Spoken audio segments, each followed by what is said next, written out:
जय हिंद दोस्तों, भारत पाकिस्तान घमासान में आपका बहुत बहुत स्वागत है। पाकिस्तान में क्या चल रहा है आजकल? जिन जिन्नात, भूत प्रेत, पिशाच और ऊपर से DGISI Faiz Hamid, Nadeem Anjum lieutenant general, जिनको DGISI बनना है, किसी की ट्रांसफर पोस्टिंग, इसके ऊपर भूत जिन्नात का काला साया और चाइनीज दखलंदाजी। पूरी एक खिचड़ी बन चुकी है पाकिस्तान के अंदर और उस खिचड़ी के बारे में डिस्कशन करेंगे, बहस करेंगे। मैं तारुफ करवा दूं आज अपने गेस्ट का आपके साथ। भारत का पक्ष रखने के लिए मेजर जनरल ध्रुव कटोच हैं। स्क्रीन पर लाइए सारे गेस्ट को। Sir, a very warm welcome to our show sir, बहुत बहुत स्वागत है आपका। Thank you so much. थोड़े समय में वैभव सिंह हमें ज्वाइन करेंगे। अभी उनका थोड़ा सा प्रॉब्लम हो रही है, ज्वाइन करने में थोड़ी देर में ज्वाइन करेंगे। फकर यूसुफजई साहब, बहुत बहुत स्वागत है आपका। और आरजू काजमी साहिबा, आपका भी बहुत बहुत स्वागत है। मैं फकर यूसुफजई पहले आपके पास जाऊंगा और आपसे यह पूछना चाहूंगा कि साहब ये चल क्या रहा है मामला? अभी हाल ही में मैंने सुना है, पाकिस्तानी मीडिया में मैंने खुद देखा है कि ये बातें चल रही हैं और ये मरियम नवाज साहिबा ने भी ये बात करी है। मैं अपने मन से नहीं कह रहा, वो भी कह रहे हैं कि प्राइम मिनिस्टर ऑफिस के जो फैसले होते हैं उनके ऊपर तोताफाल, जिन जिन्नात, भूत का साया, ये मरियम नवाज जो आपकी लीडर ऑफ ऑपोजिशन है वो कह रही हैं।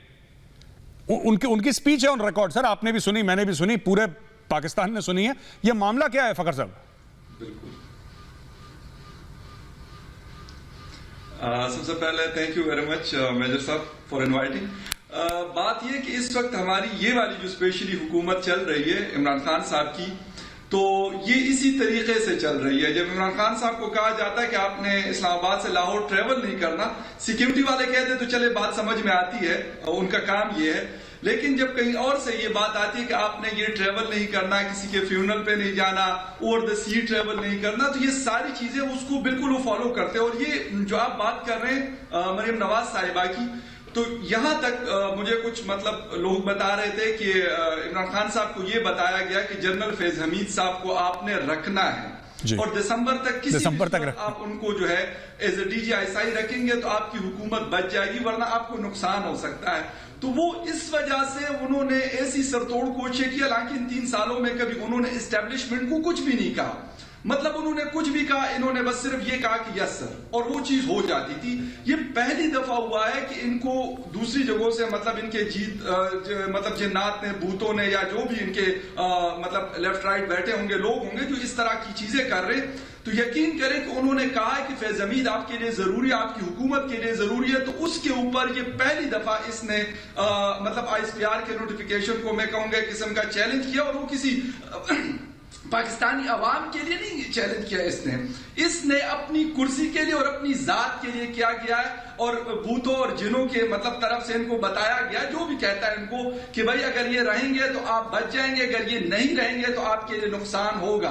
तो ये सारी चीजें जब मुल्क को आप इस तरीके से चलाना शुरू कर दे, मेरे ख्याल में कोई घर नहीं चल सकता, तो कोई मुल्क कैसे चलेगा? वो पाकिस्तान हो, हिंदुस्तान हो, बांग्लादेश हो, चाइना हो, कोई भी मुल्क हो, जब आपके फैसले मतलब मेरिट के ऊपर आप नहीं कर रहे, बल्कि आप फैसले इस तरीके से कर रहे हैं कि आपके घर में आपकी शायद इनकी फिरनी साहिबा सुना है, उनका भी बड़ा इन्फ्लुएंस है इन चीजों के ऊपर, और लेफ्ट राइट आपके और भी बहुत सारे लोग अब ऐसे इकट्ठे हो गए कि उनको पता है कि इमरान खान साहब इन चीजों के ऊपर बहुत ज्यादा मतलब ब्लाइंडली बिलीव रखते हैं इन चीजों के ऊपर। तो वो लोग जो है वो दिन ब दिन बढ़ रहे हैं जी। जिस वक्त आपने फैसले जिनों और भूतों से पूछ के करने हैं, तो मेरे ख्याल में आप मुल्क का बेड़ा गर्क करें, जितना कर दिया वो तो कर दिया, लेकिन मजीद भी आप उसको डबो रहे हैं। जी बिल्कुल। मैं वैभव सिंह के पास जाऊंगा। एक्चुअली कल मैं वैभव से मिला था और वैभव, ये कहानी वैभव ने ही ब्रेक करी थी, मतलब मुझे तो इसके बारे में बहुत कम पता था, वैभव ने मुझे तफसील से बताया। तो वैभव, वो क्या मामला हुआ है जहां पे वो आर्मी चीफ के गुड्डे के अंदर वो सुइयां चुभा रहे हैं? वो क्या स्टोरी है कि आर्मी चीफ के जनरल बाजवा के वो ये जो बात कर रहे हैं फकर यूसुफजई साहब, उसी के ऊपर वो गुड्डे के अंदर सुइयां चुभा रहे हैं, वूडू शूडू कर रहे हैं, क्या बात है वैभव, आप बताइए जरा।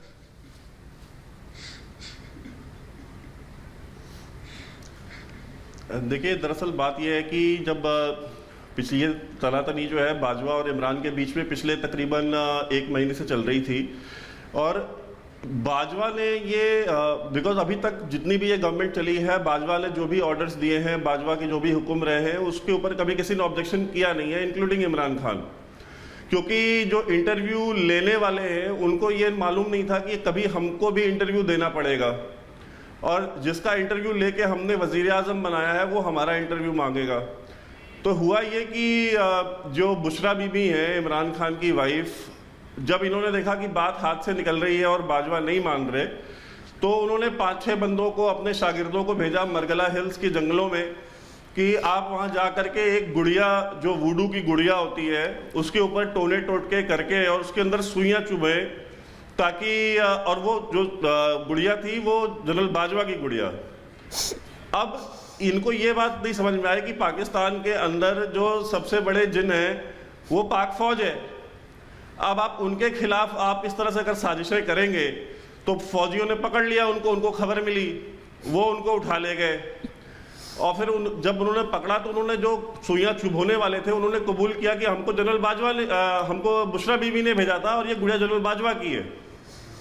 जी देखिए, दो चीजें हैं। एक, हिंदुस्तान में अगर आपको याद होगा एक नारा था कि अच्छे दिन आएंगे, पाकिस्तान में बस दूसरा है, पाकिस्तान में अच्छे जिन आएंगे। तो इंडिया में अच्छे दिन आए हैं, वहां अच्छे जिन आए हैं। जी, बहुत ही बढ़िया वैभव। मैं जाता हूं आरजू जी, मैं 2 मिनट में आपके पास आ रहा हूं। I just want to take a reaction from general Katoch.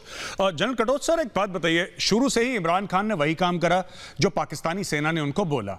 उन्होंने सारे डायरेक्शन फॉलो करे, और लोग ये कहते हैं, पाकिस्तानी ये कहते हैं कि उनको पावर में लाने वो जनरल शुजा पाशा हुआ करते थे सर, ISI के चीफ, और उनके अंडर फैज़ हमीद साहब थे, जो अब मुझे नहीं पता मैं उनको DG ISI बोलूं कि मैं उनको पेशावर कोर कमांडर बोलूं। I am totally confuse sir, मुझे कोई आइडिया नहीं है कि क्या चल रहा है वहां पे। लेकिन मैं आपसे सिर्फ एक बात यह पूछना चाहता हूं सर कि इमरान खान की how did he grow a spine overnight sir? ये अचानक गैरत जाग जाना इमरान खान की फौज के खिलाफ, ये कैसे हुआ? How did Imran Khan start having an opinion against the Pakistan army? ये कैसे हो गया sir? Thank you Gaurav, it's always a pleasure to be in your show. Thank you sir. देखिए, इसमें 2 चीजें हैं। सबसे पहले जहां तक इमरान खान की बात है कि किसी समय पर ये बहुत बड़े क्रिकेटर थे, चैंपियनशिप लेके आए पाकिस्तान को, और वो इन चीजों पे विश्वास नहीं करते थे, ये अंधविश्वास जैसे कहते हैं, वुडू का जैसे जिक्र किया। अब क्या हुआ, जब वो प्रधानमंत्री बने और जब तीसरी बार शादी की उन्होंने, तो 2 तरफ से वो उनके ऊपर प्रेशर आने लगा। एक, वो जिस प्रकार से फौज का हुक्म मानते हैं, और फौज का जितने भी प्रधानमंत्री हुए हैं पाकिस्तान के, सबको मानना पड़ता है, ये बात भी सही है। लेकिन इसमें जहां तक इमरान खान साहब की बात है, तो अपनी बीवी का भी हुक्म उसी प्रकार से मानते हैं, और जैसे ही वो जिस प्रकार से उनकी बीवी कहती है कि आपके तरक्की के लिए, आपके अगर आपने प्राइम मिनिस्टर बनना है तो ये करना पड़ेगा। ये सब चीजें एक डॉक्यूमेंट की गई हैं एक किताब में, जो इमरान खान साहब के ऊपर उनकी सेकंड वाइफ ने लिखी है, राइट? तो अब जाके जब ये केस जो सामने आया और उनको खतरा लगा, तो उन्होंने, ठीक है, उन्होंने अभी अपनी बीवी की बात मानी। तो 2 लोगों की वो बात मानेंगे, या तो अपनी बीवी की बात मानेंगे या पाकिस्तानी सेना की बात मानेंगे। बेहतर ये होगा कि वो पाकिस्तान की अवाम की बात माने, तब जाके मुझे लगता है कि पाकिस्तान तरक्की के रास्ते पर चल सकेगा। जी, आरजू जी, आपने सुना फखर यूसुफजई साहब ने क्या बोला, वैभव सिंह ने क्या बोला, जनरल साहब ने क्या बोला। ये पिंकी पीरनी का मामला क्या है? ये व्हाट इज द इशू? क्योंकि ये बहुत ज्यादा डिस्कस हो रहा है, और मैं कोई हल्की फुल्की बात यहां पे नहीं करना चाहता आरजू जी, बट ये कई हलकों में पाकिस्तान में डिस्कस हो रहा है। टॉप इंटेलेक्चुअल्स पाकिस्तान के मीडिया पे अब ओपनली डिस्कस कर रहे हैं कि पाकिस्तान जो है, जो पाकिस्तान की पॉलिटिकल चीजें हैं वो कोई और चला रहा है, इमरान खान नहीं। फौज तो बाजवा साहब चला रहे हैं, दैट इज अंडरस्टूड, राइट? लेकिन ये ड्राइविंग सीट में इमरान खान नहीं है जहां तक पॉलिटिक्स है पाकिस्तान की। जैसे कि फखर यूसुफ साहब ने बताया, आपको किसी की फ्यूनरल में जाना है कि नहीं, नमाज जनाजा के लिए पहुंचना है कि नहीं, कौन सी सड़क लेनी है, किसका तबादला करना है, इसके पीछे क्या राज है, ये बताएंगे आरजू काजमी साहिबा, प्लीज। बिल्कुल मेजर साहब, आप सही कह रहे हैं। आजकल पाकिस्तान इसी तरह से चलाया जा रहा है कि हर फैसला जो है वो लगता है कि बनी गाला के अंदर से हो रहा है। बाकी जहां तक जिनों की बात है, तो पाकिस्तान, हिंदुस्तान में जो मैरिड आदमी होते हैं वो 90% ऐसे ही बिहेव करते हैं कि मुझे लगता है सबकी बीवियों के पास जिन है, कि अपनी मर्जी से कुछ कर ही नहीं सकते, तो इमरान खान साहब भी उससे मुख्तलिफ नहीं है।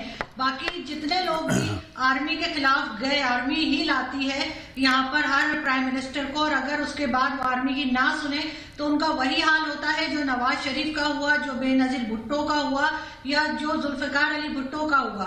और अब इमरान खान के साथ भी मुझे तो कोई हैरत नहीं है कि वो फिर आर्मी के खिलाफ या एस्टैब्लिशमेंट के खिलाफ गए और उसके बाद उन्हें सब कुछ फेस करना पड़ रहा है। लेकिन ये थोड़ा जल्दी हो गया, हम लोग एक्सपेक्ट नहीं कर रहे थे कि ये 3 साल के अंदर ही हो जाएगा, क्योंकि जो भी एस्टैब्लिशमेंट जिसको भी लेकर आती है, प्राइम मिनिस्टर बनाती है, वो कुछ दिन के बाद उनकी मर्जी के खिलाफ चलने की कोशिश करते हैं, और जैसे ही ये वक्त आता है उसके साथ ही उनकी उल्टी गिनती शुरू हो जाती है। अभी तक तो हमने यही देखा है और आगे भी शायद हम यही देखते रहेंगे, क्योंकि जितनी अपोजिशन पार्टीज हैं वो दोबारा से जो है वो आर्मी की वाहवाह करनी शुरू हो गई है, और उन्होंने यही कहा है कि बाजवा साहब सही कह रहे हैं, एस्टैब्लिशमेंट ठीक कह रही है और इमरान खान को गलत ठहरा रहे हैं। जबकि शायद पहली दफा इमरान खान पहली बार जो है वो अपनी मर्जी से कुछ करने की कोशिश कर रहे हैं, लेकिन कर नहीं पाएंगे, और जैसे ही ये इस कुर्सी से हटेंगे उसके बाद दोबारा आने के लिए फिर दोबारा इसी तरह से वो जूते पॉलिश करना शुरू कर देंगे। इसमें ना तो कोई नई बात है और ना ही कोई हैरत की बात है, और बिल्कुल जहां तक उनके जिनों भूतों की बात है तो वो भी चल रही है, और ये चीजें बहुत हमारे यहाँ तो कॉमन है, लोग इस तरह की बातें करते हैं, बल्कि मेरे ख्याल है कि दोनों कंट्रीज में की जाती हैं। किसी के पास जिन होते हैं, किसी के पास भूत होते हैं, और वो इसी तरह की बातें और इसी तरह की नॉनसेंस हमारे यहाँ जो है वो बरसों से चली आ रही है, और अनफॉर्चुनेटली आज के 2021 में भी हम वहीं खड़े में हैं, और इनको ना तो ऑक्सफोर्ड यूनिवर्सिटी ना ही कोई और यूनिवर्सिटी जहां से ये पढ़कर आते हैं। हमारे तो पॉलिटिशियंस बहुत बड़ी बड़ी डिग्रीज दिखाते हैं, लेकिन वो पढ़ाई लिखाई इनका बिगाड़ कुछ नहीं पाती, इसलिए कि इनकी जहनियत वही रहती है, मेंटालिटी वही रहती है, और ये उसी तरह की बातें, उसी तरह के काम करते हैं। अगर यही जिन इन्होंने लगाए होते इकोनॉमी ठीक करने के लिए तो ज्यादा बेहतर होता। अपने जिनों से कहते कि डॉलर लेकर आ जाओ, हमें लोन में से निकाल दो, जो हम डिफरेंट कंट्रीज से मांगते रहते हैं, उससे हमारा छुटकारा दिलवा दो, तो शायद ये जिन इनके शायद ये काम कर भी जाते हैं, अगर इतना ही बिलीव रखते हैं। लेकिन ये सिर्फ एक दूसरे की मार काट, एक दूसरे को नीचा दिखाने के लिए बस इसी में इस्तेमाल हो रहे हैं। जी वैभव, मैं आपके पास जाता हूं। वैभव, आपसे एक छोटा सा कमेंट ले लूं, फिर मैं फखर यूसुफजई के पास जाऊंगा, फिर जनरल कटोच के पास। इन्होंने बोला कि बड़ी अच्छी बात करी, खूबसूरत बात करी आरजू जी ने, कि अगर हम जिन्नों का इस्तेमाल करते हैं, I am saying this with all seriousness, economy ठीक करने के लिए, आपको लगता है कि जिन भी बचा पाएंगे? जिस नहज पे पाकिस्तान खड़ा है उसको उसकी सिविलियन लीडरशिप ने खास तौर से ढकेल दिया है।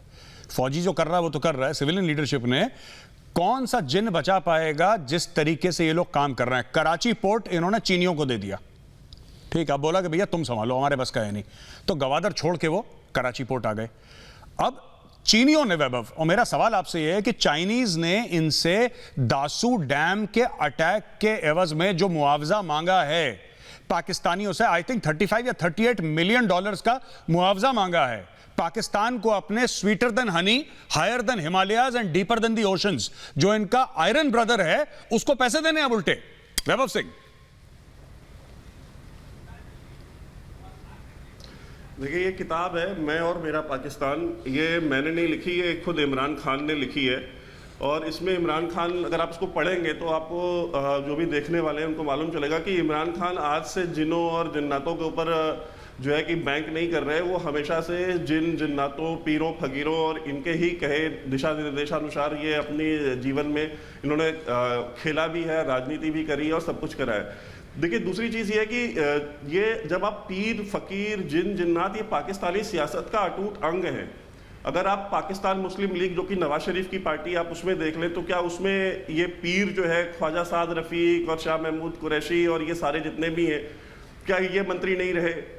अगर आप पीपल्स पार्टी चले जाएं, भुट्टो की पार्टी में, क्या वहाँ नहीं रहे? क्या इमरान खान की पार्टी में नहीं है? हमेशा से रहे हैं। बेनज़ीर भुट्टो के साथ विदेशी दौरों पे जाते रहे ये सारे पीर फकीर दुनिया भर के। इवन अगर आपको याद हो तो इमरान खान को नंगे पांव बनी गाला से हज करने के लिए मक्का तक नंगे पांव लेके जाने वाली बुशरा बीवी, उनको अमेरिका जाना था। अमेरिका में जो कि बाइडन उनको फ़ोन नहीं कर रहे, अमेरिका के साथ रिलेशंस ख़राब हैं, वहाँ पे उनकी बीवी ने बताया कि नहीं, आपको समुंदर के ऊपर सफ़र नहीं करना वरना पे गवर्नमेंट चली जाएगी।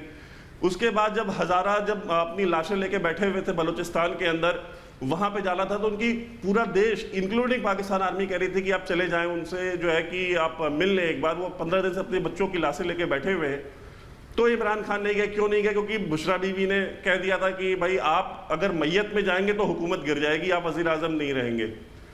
अब उनको बता दिया गया कि 8 का आंकड़ा, यानी कि 8 डिजिट्स का जिसका नाम है, 8 अल्फाबेट्स में जिसका नाम है, वो आपके लिए सूटेबल है। और उसके अलावा अगर 9 है या 7 है तो आप नहीं बना सकते उनको ISI चीफ। ये उस मुल्क का हाल है। आप इकोनॉमी की बात कर रहे हैं, ये तो इतने कलाकार लोग हैं। सुल्तान बशीरुद्दीन महमूद, जो कि इनका न्यूक्लियर साइंटिस्ट था पाकिस्तान का, वो कहता था हम जिन के अंदर से बिजली निकाल लेंगे और उसमें इतनी बिजली होगी कि पूरे पाकिस्तान में बिजली आएगी। तो जो जिन के अंदर से बिजली निकाल सकते हैं, जहां के न्यूक्लियर साइंटिस्ट, वहां पे इकोनॉमी चलाना कौन सी बड़ी चीज है? 2-4 जिनको बोले इनको पैसे दे दें। झूठी है अमेरिका और चीन के आगे जो है सजदे करते फिरते हैं। बिल्कुल ठीक है वैभव। एक आरजू जी आपसे एक रिएक्शन लूंगा, फिर मैं जनरल कटोच सर के पास जाऊंगा।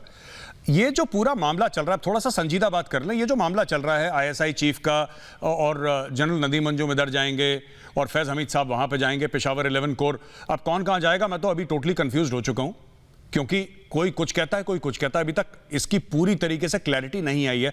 आरजू जी, आपको क्या लगता है कि इसका क्या होगा, इसका फ्यूचर क्या है? आरजू जी, मैं आपसे जानना चाहता हूं, मामला खत्म कब होगा? 6 अक्टूबर का चला मामला है और आज आप देख लीजिए संडे हो रखा है अभी। What is the date today? देखिए आज 17 अक्टूबर है। मैं तो तारीख भूल गया, पाकिस्तान का न्यूज पढ़ते पढ़ते, पाकिस्तान का मीडिया देखते देखते। 17 अक्टूबर है।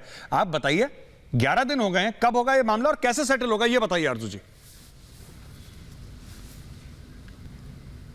देखिए मेजर साहब, ये सेटल हो जाएगा और जिनका नाम शुरू में दिया है बाजवा साहब ने, उन्हीं का नाम आएगा और इसके अलावा कोई दूसरा ऑप्शन नहीं है। लेकिन खान साहब ने कहा कि मुझे 3 नाम दीजिए ताकि मैं सिलेक्ट करूं, फिर बोले 5 नाम दीजिए। और उसका जो सीधा साधा रीजन हम लोगों की समझ में आया है, जो हम लोग जर्नलिस्ट यहाँ डिस्कस करते हैं, वो यही कि यहाँ पे क्योंकि महंगाई बहुत ज्यादा हो गई है, पब्लिक हर चीज में चिल्ला रही है। यहाँ पे इनसे ना तो कोरोना हैंडल हो रहा था, ना अब इनसे डेंगू वायरस हैंडल हो रहा है, ना ही कोई और चीज। तो उससे अटेंशन थोड़े दिन के लिए डाइवर्ट करने के लिए इन्होंने ये ड्रामा रचा है। जब इमरान खान साहब का इस चीज में दिमाग बहुत चलता है, तो उन्होंने ये एक ड्रामा क्रिएट किया ताकि लोग सब उस तरफ लग जाएं। और 2-4 दिन के बाद जो है, अब जो है वो रबीउल अव्वल शुरू हुआ है, फिर ये उसमें लग जाएंगे, लोगों को मजहब की तरफ लगा देंगे और काफी दिन इनके इसमें बचत में निकल जाएंगे। लेकिन बाद में इनको करना वही है जो इनको बाजवा साहब ने कहा, ये उससे 1 इंच भी इधर से उधर हट नहीं पाएंगे। अच्छा जी, मुझे तो लगता है, आप प्लीज पाकिस्तान में जाके मेरा पॉइंट ऑफ व्यू जरूर बताइएगा आरजू जी। मुझे तो लगता है सही में कि जो बुशरा बीवी हैं वही रॉकी एजेंट है। मैं बता रहा हूं, क्योंकि अपने मुल्क का नुकसान खुद इतनी काबिलियत से कर पा रही हैं। मुझे लगता है कि she is on the payrolls of the Indian agencies. मैं जाता हूं जनरल ध्रुव कटोच के पास। सा सिविलियन सुप्रीमेसी की बात करते हैं पाकिस्तान में। मैं आपसे एक रिएक्शन ये चाहता हूं सर, छोटी सी बात है और ये this has been done to death, लोग 100 बार डिस्कस कर चुके हैं, लेकिन फिर से वही चीज पाकिस्तान में सर उठा रही है। सर मैं आपसे जानना चाहता हूं कि सिविलियन सुप्रीमेसी ऐसा क्यों है कि भारत में कायम है और पाकिस्तान में कायम नहीं हो पाई? This was the same army sir, the British Indian army, उसी का एक टुकड़ा बना इंडियन आर्मी और एक टुकड़ा बना पाकिस्तान फौज sir. There was no difference at the time of independence. 14-15 अगस्त की दरमियानी रात में दोनों फौजों में जीरो डिफरेंस था sir, zero difference. Exactly the same traditions, the same custom, the same training, same uniform, same weapons, same orders, everything sir, minor SD, major SD, सब कुछ बराबर था। ये अचानक क्या हो गया कि एक फौज एक तरफ चली गई और एक फौज दूसरी तरफ चली गई? General Dhruv Katoch please. गौरव, इसमें ऐसा था कि जो कस्टम्स और ट्रेडिशंस दोनों आर्मीज के थे वो आज भी तकरीबन वैसे ही है। सिर्फ फर्क इतना है कि पाकिस्तान आर्मी ने अपने देश के ऊपर कंट्रोल ले लिया है। तो इसका एक ही खास कारण था, जब दोनों मुल्क आजाद हुए 1947 में, तो जितने भी एडमिनिस्ट्रेटर्स थे और जो लीडिंग पॉलिटिशियंस थे वो भारत में रह गए। और जब वो बाकी लोग जब वो पाकिस्तान में चले गए थे तो उनकी जो एडमिनिस्ट्रेटिव कैपेसिटी थी वो बहुत कम थी, और इसलिए जो उनके पॉलिटिकल एस्टैब्लिशमेंट में और रूलिंग एस्टैब्लिशमेंट में एडमिनिस्ट्रेटर्स का हाथ बढ़ने लगा। और जैसे ही वो हाथ बढ़ने लगा तो फौज भी उसके बीच में शामिल हो गई। और एक बार जब फौज बीच में शामिल हो जाती है और वो देखती है कि देखिए ये जो लोग काम कर रहे हैं ये तो हम तो इनसे बेहतर काम कर सकते हैं। तो नेक्स्ट कदम यही है कि उन्होंने खुद के अपने हाथ में पावर ले लिया, और इसीलिए ये जो सिलसिला जो चलता आ रहा है ये तभी से चलता आ रहा है। तो एक तरफ से ये मैं समझता हूं एक बेसिक कारण ये है कि at the time of independence जो लोग रूलिंग एस्टैब्लिशमेंट में थे, जो लीडरशिप रोल में थे, वो भारत में रह गए और पाकिस्तान में नहीं थे, और इसीलिए जो ब्यूरोक्रेसी और मिलिट्री वो जो स्थान था उन्होंने वो अपनी तरफ से वो वहां पर चले गए वहां पर। जी एक बात बताइए फखर यूसुफ साहब, एक इमरान खान का एक स्टेटमेंट आया था, मैं थोड़ा सा हट रहा हूं पर मेरे दिमाग में काफी टाइम से स्टेटमेंट खटक रहा है इमरान खान का, और क्योंकि आप खुद पश्तून एथनिसिटी के हैं और आप खुद पठान हैं, इमरान खान ने ऐसा कैसे बोला कि सारे के सारे पश्तून जो हैं वो तालिबान के हिमायती हैं? ऐसा तो बिल्कुल नहीं है, मैं खुद पश्तूनों को जानता हूं, ऐसी बिल्कुल कुछ हैं भी कुछ नहीं भी हैं, it's a mix and match, कुछ करते हैं कुछ नहीं करते, सबका अपना अपना मामला है। ये बात इन्होंने क्यों कही? और दूसरी एक और बात, ये जो पूरा मामला अफगानिस्तान में चल रहा है, आपके फैज हमीद साहब वहां पे गए थे, क्या उनका हटाने का एक ये भी कारण है, ये भी वजह है क्योंकि वो वहां पे पहुंच गए तालिबान के साथ? उनका देखिए, क्योंकि आपकी फौज है that is very close to the American, sir कोई कुछ बोले, चाइना वाइना जो भी हो, डॉलर अमेरिका से आने हैं, ट्रेनिंग अमेरिका से होनी है, हथियार अमेरिका से आने हैं, सब कुछ आना अमेरिका से है। तो मैं दो लेवल पे आपसे सवाल पूछना चाहता हूं फखर साहब। पहली चीज ये, मैं दोबारा रिपीट कर दूं, इमरान खान ने बोला कि सारे के सारे पश्तून हैं तालिबान के हिमायती हैं, मुझे नहीं लगता ये स्टेटमेंट सच है, मुझे नहीं लगता, क्योंकि सबसे ज्यादा जो सफर करा है, सबसे ज्यादा मारा गया है तालिबान के अंडर, पश्तून ही मारा गया है, पहली चीज। और दूसरी चीज, फैज हमीद का वहां पर जाके चाय पीना, इन दोनों का आप जरा सवाल का जवाब दे दें सर। बिल्कुल, आपने जो पहली बात की पश्तूनों के हवाले से, इसके हवाले से मैंने अपने टीवी शोज में, बल्कि मेरे और बहुत सारे पश्तून जो हमारे जर्नलिस्ट हैं मुख्तलिफ टीवी चैनल्स के साथ काम करते हैं या आर्टिकल्स लिखते हैं, तो सब ने बड़ा सख्ती से जवाब दिया इमरान खान साहब को, और उन्होंने कहा कि उसामा बिन लादेन पश्तून की किस कबीले से थे, एमन जवाहिरी किस कबीले से थे, इस तरह के बेशुमार लोग किस पश्तून कबीलों से ताल्लुक रखते थे जो वहां पे पश्तूनों ने उनका साथ दिया। फिर इसके साथ अवामी नेशनल पार्टी, खान अब्दुल गफ्फार खान साहब की पार्टी है, सबसे ज्यादा कुर्बानी पश्तूनों की पार्टी अगर किसी ने दी है तो उन्होंने दी। मतलब मियां इफ्तिखार हुसैन का अकलौता बेटा, उसको तालिबान ने शहीद किया पेशावर में। उसके बाद बिलोर फैमिली के 5 लोगों को खुदकश हमलों में मारा गया, वो गए। इसके साथ साथ बेतहाशा हमारे मतलब ब्यूरोक्रेसी के लोग, आम सिविलियन पश्तूनों के, और इसीलिए मारे गए क्योंकि वो साथ नहीं दे रहे थे। उन्होंने कहा कि हम तुम्हारे खिलाफ बंदूक उठा लेंगे, और उठाई गई। बिलीव मी, बहुत सारे लोगों ने बंदूकें उठाकर उनके खिलाफ लड़ना शुरू किया, और उसकी वजह से फिर वो लोग टारगेट हुए, जिसमें से मैंने आपको पॉलिटिकल पार्टी के हवाले से बात की, और बहुत सारे लोग जो उनके खिलाफ खड़े होते थे उनको टारगेट किया जाता था, जो उनके साथ होते थे उनको कुछ नहीं कहा जाता था, वो तो उनके सपोर्टर बन जाते थे, तो उनके ऊपर ना हमला होता था, ना उनका कारोबार खराब होता था। इस वक्त हमारे खैबर पुख्तनख्वा के आधे से ज्यादा लोग इस्लामाबाद, लाहौर, कराची, और जिनके पास ज्यादा पैसा था तो वो दुबई और बाकी जगहों पे उन्होंने अपने बिजनेस को शिफ्ट किया, सिर्फ और सिर्फ इस वजह से कि उन्होंने कहा कि हम इस चीज के साथ खड़े नहीं हो सकते। ठीक है, आपस में लोगों की दुश्मनियां भी होती है, सारी चीजें होती है, लेकिन ये दहशतगर्दी और इसके खिलाफ हम खड़े होंगे, हम इनका साथ नहीं देंगे। दूसरी बात आपने जो की, जनरल फैज हमीद साहब ने जब विजिट किया था अफगानिस्तान का, उसके कुछ दिनों बाद, 3 या 4 दिनों के बाद मैं खुद अफगानिस्तान काबुल में मौजूद था। यकीन करें कि लोग वहां के भी नाराज हुए उससे। मैं आपको अवाम की बात नहीं कर रहा, बल्कि मैं उस कैबिनेट के लोगों की बात कर रहा हूं जो तालिबान की इस वक्त के कैबिनेट के लोग, और काफी सारे लोगों से मेरी वहां पे मुलाकातें हुई, तो उन्होंने उसको कहा कि भाई ये इंटरफेरेंस है, इस तरह आना नहीं चाहिए था इस बंदे को, अगर आता है तो कोई फॉरेन मिनिस्टर आता है, इस तरीके से हमारे साथ बातचीत कर लेनी चाहिए थी। अमेरिका की आपने बात की, कंट्रोल उनका बहुत ज्यादा है, बल्कि यहां तक होता है कि हमारे यहां यह कहा जाता है कि अगर किसी को आर्मी चीफ बनना है तो वहां से अप्रूवल आता है तो आर्मी चीफ बनता है। अफसोस के साथ कि ये चीजें होती हैं, हम जितना मर्जी इसको डिनाई करते, लेकिन अफसोसनाक चीज है ये कि ये सारी चीजें होती है। इसके साथ साथ जब जनरल फैज हमीद वहां पे चले गए तो हमारे कुछ मतलब हमारे जो मिलिट्री एस्टेब्लिशमेंट के लोग हैं, कुछ लोगों को वो बात अच्छी नहीं लगी, तो ये भी एक बहुत बड़ा इशू था कि भाई वो वहां पे गए क्यों, और एक ऐसे टाइम पे कि दुनिया का कोई कोई भी मतलब जो बड़े या डिप्लोमेट्स हैं या कुछ और है वो वहां पे उनसे नहीं मिल रहे थे। लेकिन साहब हमारे गए, सरीना होटल गए और उनके साथ चाय शाय पी, गपशप की और उनके कैबिनेट के साथ, कैबिनेट बनी भी नहीं की बल्कि उनके साथ मुलाकातें की और उनके बाद कैबिनेट बनी जिसमें हक्कानी जो ग्रुप है उसके ज्यादातर लोगों को मतलब शामिल किया गया। इससे भी लोगों के जो जिसे कहते हैं रिजर्वेशंस थी वो बढ़ गई और उन्होंने कहा कि इन्होंने हमारे कैबिनेट बनाने में इंटरफेरेंस की, इसलिए बाकी सब लोगों को शामिल नहीं किया गया और हक्कानी, अखुंद और इस तरह के बहुत सारे लोगों को शामिल किया गया। तो ये चीजें हैं, अवाम इसको न अफगान अवाम पसंद करती है और पाकिस्तान के भी जो बहुत सारे लोग हैं वो इससे वो करते हैं कि यार नहीं होना चाहिए, स्पेशली पश्तून ये करते हैं, इसके खिलाफ खड़े होते हैं, आवाज उठाते हैं। जी वैभव, हक्कानी एक कबीला था, ये मुझे नहीं पता था, इमरान खान साहब ने बताया तब पता लगा इमरान खान जब आंखें खोली हमारी कि हक्कानी एक कबीला है, हमें नहीं पता था। हम खान साहब को शुक्रिया कहते हैं इस चीज़ का। अच्छा, आप एक बात बताइए वैभव, मैं आपसे ये बात जानना चाहता हूँ, where do you see this ending? Honestly speaking, आपको सीरियस क्वेश्चन, आपको कहाँ लगता है?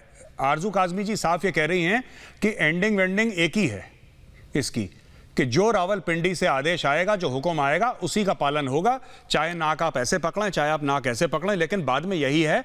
आरजू काज़मी जी का ये कहना है, आप क्या कहते हैं वैभव इस मामले में? नहीं, मैं 100% एग्री करता हूँ कि नदीम अंजुम का ही सिलेक्शन होगा और नदीम अंजुम ही अगले ISI चीफ बनेंगे, बिकॉज आर्मी हर चीज़ पाकिस्तान में टॉलरेट कर लेती है। आप अपोजिशन को मारो, किसी को जिंदा दफना दो, आर्मी को 2 रुपए का फ़र्क नहीं पड़ता। लेकिन फ़ौज के अंदर की जो ऑपरेशंस हैं, जो हिसाब किताब है, उसमें वो किसी भी तरीके का सिविलियन मुदाखलत वो बर्दाश्त नहीं करते। अगर आपको याद हो, जब हामिद मीर को गोली मारी गई, जब जहीरुल इस्लाम बाबर ISI के चीफ थे और उन्होंने जहीरुल इस्लाम बाबर ने उनको हामिद मीर को गोली मरवाई, तो उनको देखने के लिए नवाज शरीफ जो है वो हॉस्पिटल चले गए और जिस दिन वो हॉस्पिटल गए उनको अपना सपोर्ट शो करने के लिए, ठीक उसी दिन रहील शरीफ आप पारा गए जो कि ISI का हेडक्वार्टर है और जहीरुल इस्लाम बाबर से मिले। तो वो उन्होंने एक सिग्नल दिया कि आपको जो करना है करो, but I will stand with my general, मैं अपने जनरल के साथ खड़ा हूं। बिल्कुल।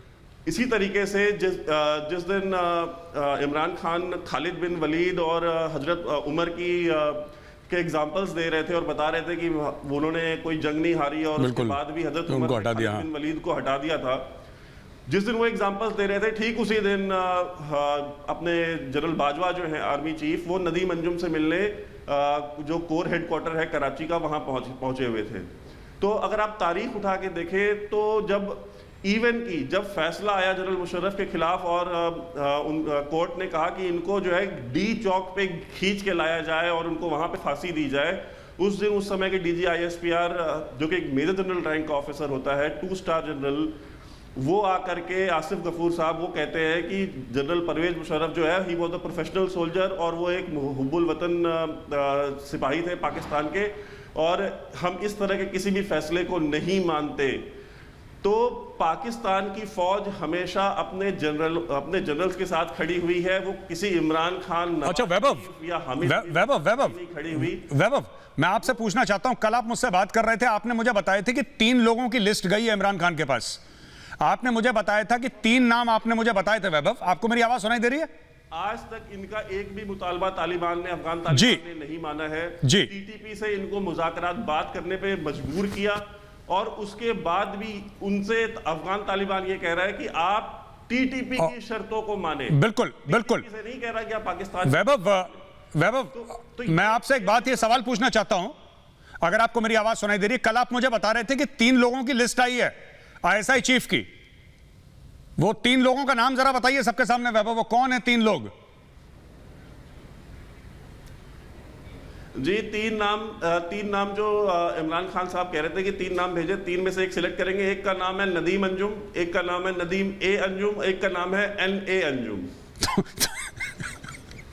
ये 3 लोगों के नाम दिए गए, इसमें से सेलेक्ट होगा।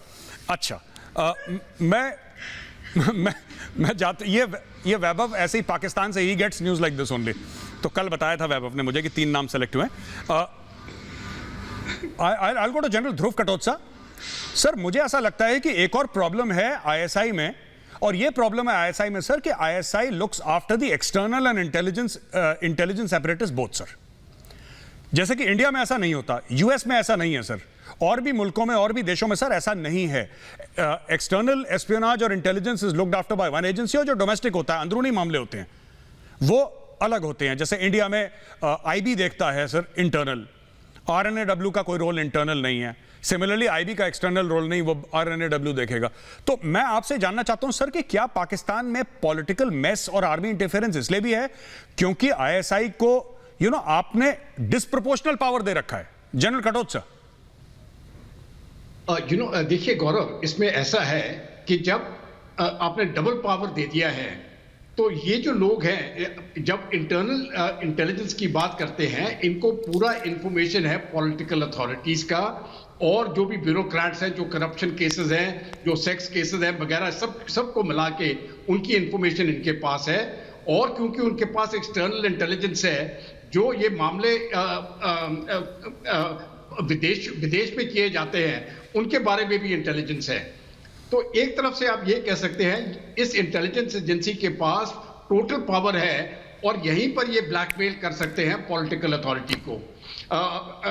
ये मैं समझता हूँ एक बहुत अहम बात है। इसीलिए बाकी देशों में जो भी डेमोक्रेसीज वगैरह है, ये पावर जो है ये डिवाइड किया गया है। एक्सटर्नल एजेंसीज अलग होती हैं और इंटरनल इंटेलिजेंस एजेंसीज अलग होती हैं। पाकिस्तान में सब मिला के ये पावर जो है ये उनके फौज के हाथ में आ गया है, और ये मैं समझता हूँ एक बहुत खतरनाक एक इंस्टीट्यूशन है, क्योंकि टोटल पावर उनके पास है और पॉलिटिकल अथॉरिटी उससे उतना ही कमजोर हो जाती है। जी, फखर यूसुफजई साहब, आप एक बात बताइए, ये तालिबान के साथ आपने बोला कि आप तालिबान के मिनिस्टर से भी मिले, आप तालिबान के काबीना से भी मिले जो कैबिनेट है, और आम लोगों से भी मिले, और ऑब्वियसली एक एफिनिटी है, ड्यूरेंट लाइन सेपरेट आपको करती है, लेकिन you are also ethnic Pashtun, mostly they are Pashtun, तो ठीक है, आपकी बातचीत वहां पे जाके हो गई। और देखिए, जो इमरान खान सफीर बनते हैं अफगानों के, मुझे लगता नहीं उन लोगों को इतना ज़्यादा पसंद आता है। पहली बात यह, बिकॉज एटलीस्ट चाहे उनके पास पैसा ना हो, मैं अफगान तालिबान की बात नहीं कर रहा, मेरे नज़दीक वो टब टेररिस्ट हैं, मैं उनकी बात नहीं कर रहा, मैं पश्तूनों की बात कर रहा हूं, मैं अफगान कौम की बात कर रहा हूं, जिसमें उज़्बेक शामिल, जिसमें हज़ारा शामिल, जिसमें ताजिक शामिल, सब शामिल। ठीक है, मुझे लगता है कि एटलीस्ट दिल से खुदमुख्तार कौम है, उनको आउटसाइड इंटरफेरेंस पसंद नहीं आता। वो इंटरफेरेंस अमेरिका का हो, वो रशिया का हो, फिर वो पाकिस्तान का हो। पहली बात तो ये है। दूसरी चीज, आप एक बात बताइए, आपको क्या अपने शहरों में स्पिल ओवर इफेक्ट दिख रहा है कि वहां पे, क्योंकि फ्लाइट ऑफ डॉलर्स की बात कर रहे हैं, 172 पे आपका डॉलर पहुंच चुका है, लोग कह रहे हैं कि हर रोज, कुछ समय पहले तक $1 मिलियन रोज अफगानिस्तान जा रहा था।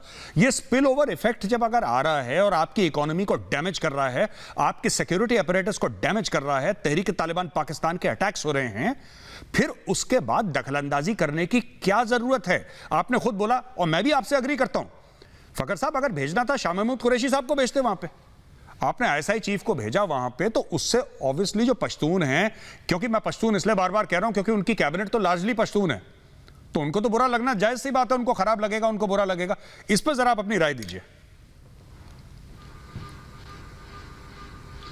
अब बिल्कुल ये वाली बात जो इंटरफेरेंस की है, मैंने आपको बताया कि मैं, यकीन करें, आम पब्लिक में मैं बहुत ज्यादा, मेरा तकरीबन मेरा 10 दिन वहां स्टे था, और मैं आम पब्लिक से बहुत ज्यादा मैं मिलता था। पर्शियन लोगों से भी मैं मिला, बाकी कम्युनिटी से भी मैं मिला, मैंने यूनिवर्सिटीज को विजिट किया, स्टूडेंट से मैं मिला, जहां जहां पे अवेलेबल थे। वैसे तालिबान क्योंकि हर जगह पे बैठे होते थे, और मतलब काबुल यूनिवर्सिटी भी बंद थी, और उस्ताद रब्बानी यूनिवर्सिटी एक बहुत बड़ी यूनिवर्सिटी है वहां की, वो भी इत्तेफाक बंद थी, लेकिन कुछ स्टूडेंट वहां पे आते थे और वो करते थे।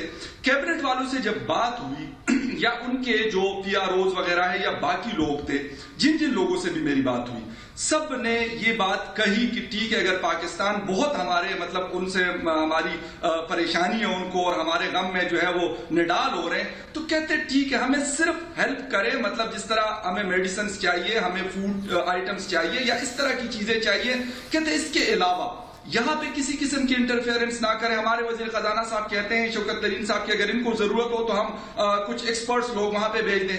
अपनी इकोनॉमी नहीं चल रही, लेकिन अफगानिस्तान की इकोनॉमी की फिक्र है, हालांकि उनका रुपए आज भी हमारे 2 रुपए के बराबर है, 2 रुपए 4 पैसे आज भी चल रहा है। मतलब जो इन्फ्लेशन की हम बात करते हैं बाकी चीजों की, मैं कहता हूं हमसे बेहतर पोजीशन पे, हालांकि 50 साल से जंगज़दा मुल्क है, तो लोग वहां के किसी सूरत भी इस चीज को पसंद नहीं करते। वो वहां के तालिबान के अंदर कैबिनेट के लोग हो, वो आम अवाम हो, या उनके सरकार के लोग जो पुराने सरकार में उनके काम किया करते थे, उनको ये चीज पसंद नहीं है। जैसे ही आप तुर्खम बॉर्डर क्रॉस करते हैं, यकीन करें आपको फील होने लगता है। लोग जब बातें करते हैं, क्योंकि मैं तो पश्तो स्पीकिंग हूं तो मुझे किसी को नहीं पता होता था, हालांकि मैं कहता था तो मुझे कहते थे नहीं आप तो पाकिस्तान से नहीं, आप अफगानिस्तान से।